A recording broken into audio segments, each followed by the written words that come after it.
What is Rolling Thunder and who do they advocate for?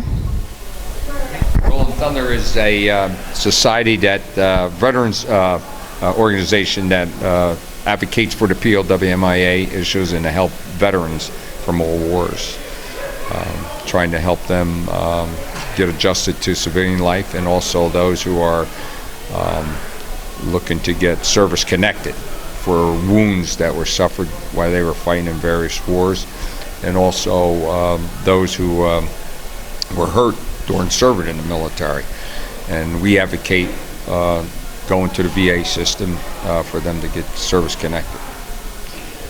So, and we have Lions, right? We visit veterans hospitals.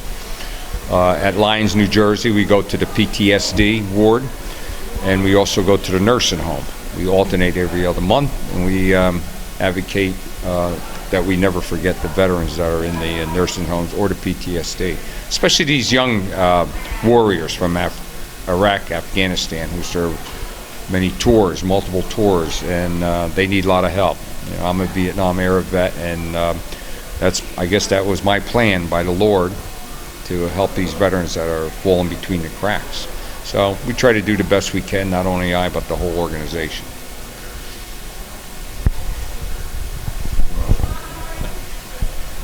Tell us about Wreaths Across America and why is it significant?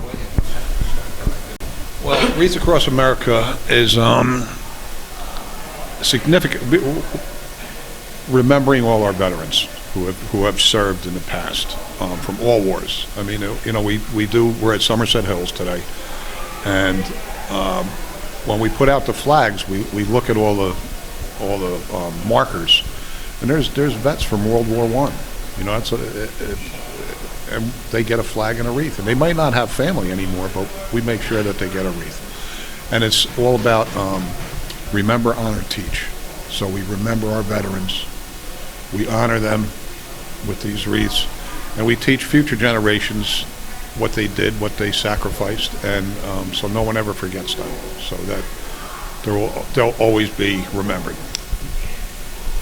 And that's what, like Mike said, and I think I mentioned it before, where you know, we're trying to pass this over to our younger membership, and we're getting a lot of younger members, and that's fine with me. I just want to sit in my rocking chair.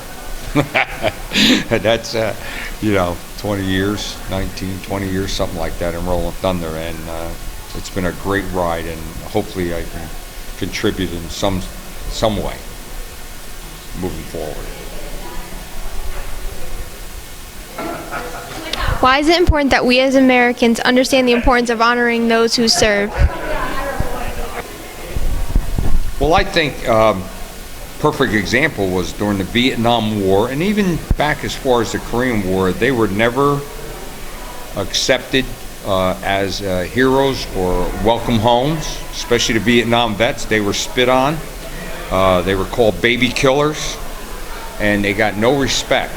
And like World War II, when the war ended, it was signed by the Japanese and gave up, and that was an honorable war, I guess, so to speak. But the Korea and Vietnam, terrible, because that was such a controversial war with all the demonstrations going on throughout this country, and we, us veterans, I'm a Vietnam era vet, and the Vietnam veterans that served in country will never let the Iraq, Afghanistan, and Gulf War veterans ever forget that. That's why we say welcome home when we go to a brother that served in the military, and it's very important that the civilian population knows that.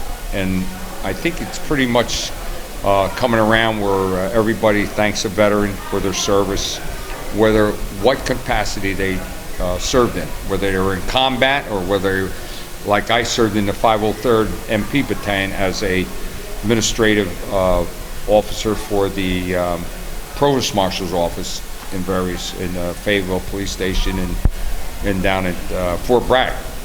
Other guys were in the infantry, and I always kid around with them. I says, you know, you just had to tell everybody you were a Stunad, and they gave you a good job. These guys that went to college, they signed up in the infantry.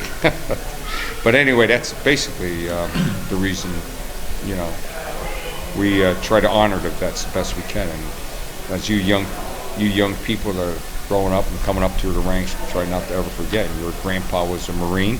He's a Vietnam era vet, and he served. You could interview him one day, and he has some stories. And so, basically, that's about it in a nutshell. Yeah. And the other thing is, like Gus was saying, what happened when the vets came home from Vietnam can never, ever happen again. Ever. I mean, whoever comes home has to be remembered, has to be celebrated, has to be, you know, welcome home. And because we cannot forget what those guys went through. And like he just said, you know, they got spit on. They you know, walk through an airport, people would go the other way. That can never happen again. That's it. And you know, they everybody raises their hand. Like we're 20, younger than that, 19, some 17. That kid that did the Pledge of Allegiance, he's a senior at West Mars High School.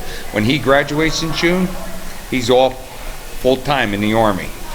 He already went through basic training, and everyone raises the right hand, and everybody has a job to do. And they gave up 2 years, 3 years, some re-up 20 years, and our government, when they get out, owes them whether it's in service connected through the VA or deserves respect of their service time that they gave up 2 years of their life, whether it was in war or just, you know, working in administration or working here in the States. So there you go.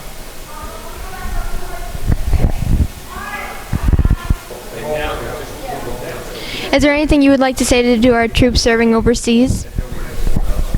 First of all, thank you for your service. Thank you for the sacrifices that you're making, because a lot of them have family. A lot of them are away from their wife and kids and parents, brothers, sisters over the holidays. So we can rest easy and be free. And I just want to tell them to all stay safe, and we love them, you know, plain and simple. I'd just like to say that thank you for your service, and stay safe wherever you're deployed, whether you're in a combat zone or you're in a regular peace area other than the Middle East. You never know who's watching you. In this day and age, you have to watch over your shoulder at all times. Doesn't matter if you're in a combat zone, or look what happened in Pensacola to those sailors that were in training that were killed by the terrorists. So stay safe, love you, and thank your family for their service. The family puts up with a lot. They have to bob and weave while they're away, and we have a couple people in Rolling Thunder that could really tell you that. So stay safe, my brother. Is there anything you would like to add? Thank you guys for being here. Thank everybody for being here today. I mean, this is, it's an honor for me to be here. And I just want to say thank you, and, you know, and your brother, and just thanks everybody who was involved in this. And I thank you to everybody who helped put this together and who worked. You know, a lot of time goes into this one day, and a lot of planning, and a lot of, like I said before, there's a lot of behind-the-scenes stuff, and I just want to say thank you. And it's I always feel good when I leave here. You know, it's a good day. It's a good thing, and that's it. Thank you. I want to thank myself for doing all the work here today. No one helped. Only kidding. Always got to be a why.